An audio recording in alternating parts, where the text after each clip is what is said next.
Now we will see about the Henry Fayol, biography of Henry Fayol. Henry Fayol was the French management theorist.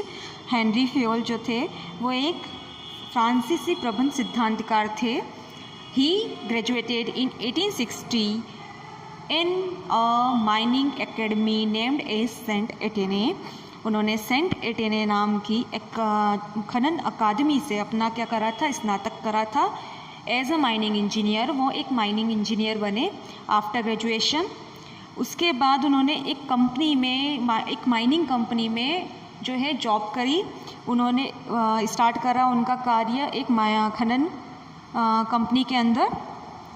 जब उन्होंने ये खनन company में join करा था उस समय वो कितने साल के थे? उस समय वो जो थे सिर्फ 19 वर्ष के थे. He was only 19 years old. Later 1888 में वो जो है एक मैनेजिंग डायरेक्टर बने, प्रबंध संचालक बने.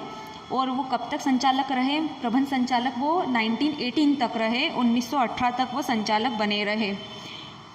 उन्होंने जो है सिद्धांत दिए हैं, उनके कुल 14 सिद्धांत थे जो कि आप इस चैप्टर में पढ़ेंगे. 14 principles of management are propounded by him and we will discuss in detail in the later video. उन्होंने जो है इन सिद्धांतों को बहुत विस्तार से एक बुक में भी जो है लिखा है. उस बुक का नाम जो है वो है general and industrial management. General and industrial management इस बुक की जो है इसका प्रकाशन इंग्लिश में हुआ, बाद में हुआ. पहले जब ये बुक थी और ये जो प्रिंसिपल जो उन्होंने लिखे थे बुक में वो जो थे वो फ्रेंच लैंग्वेज में लिखे गए थे. अब उन्होंने क्या कंट्रीब्यूशन दिया है वो हम बताते हैं. कंट्रीब्यूशन में उन्होंने क्या किया? उन्होंने मैनेजमेंट के ऊपर ज़्यादा फोकस करा था. उन्होंने ये देखा था कि मैनेजमेंट को कैसे सुधारा जाए. जो भी किसी भी कंपनी में जो मैनेजमेंट होता है वो बहुत इम्पॉर्टेंट होता है. सब चीज़ों को मैनेज करने के लिए उन्होंने इसी चीज़ पर ध्यान दिया था कि मैनेजमेंट को कैसे सुधारा जाए.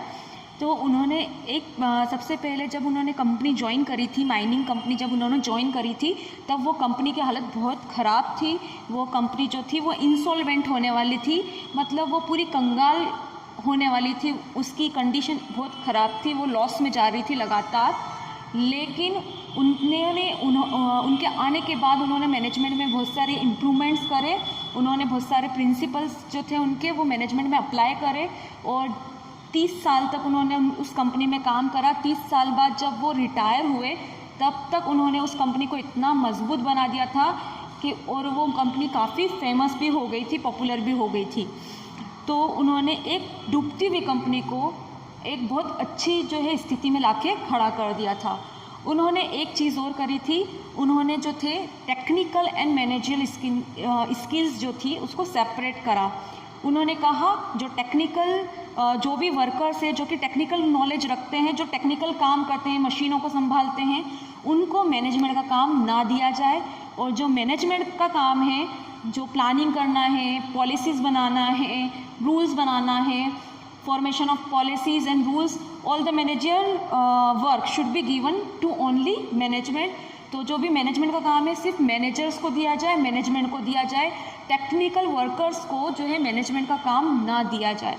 तो उन्होंने जो है एक तरह से काम को सही तरीके से बांट दिया था. तो उन्होंने जो है एक तरह से मैनेजमेंट में काफ़ी इम्प्रूवमेंट लाए हैं. और हमने जो फंक्शन आगे पढ़े हैं मैनेजमेंट के, प्लानिंग, ऑर्गेनाइजिंग, स्टाफिंग वगैरह, वो सब भी जो है उस सबको भी जो है सबसे पहले किन्होंने निकाला है, उन सबको भी डेवलप करने वाले हेनरी फेयोल है. तो मैनेजमेंट के फंक्शन जो है सबसे पहले किन्होंने बताए थे? हेनरी फेयोल जी ने ही बताए थे. उनको ये उनके इस जो है मैनेजमेंट में इतना कंट्रीब्यूशन हुआ, इसके कारण उनको क्या कहा जाता है? Father of general management. क्योंकि उनके जो प्रिंसिपल है, जो उन्होंने प्रतिपादित करे हैं सिद्धांत, वो जनरल नेचर के हैं. मतलब वो किसी भी इंडस्ट्री में आप अप्लाई कर सकते हो. इससे वो फिक्स नहीं है कि आप इसी इंडस्ट्री में उनके सिद्धांतों को जो है लागू कर सकते हो, ऐसा नहीं है.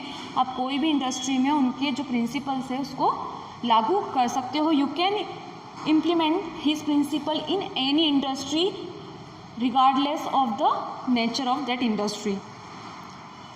Now we will see the principle of Henry Fayol and Taylor in the next video. Thank you.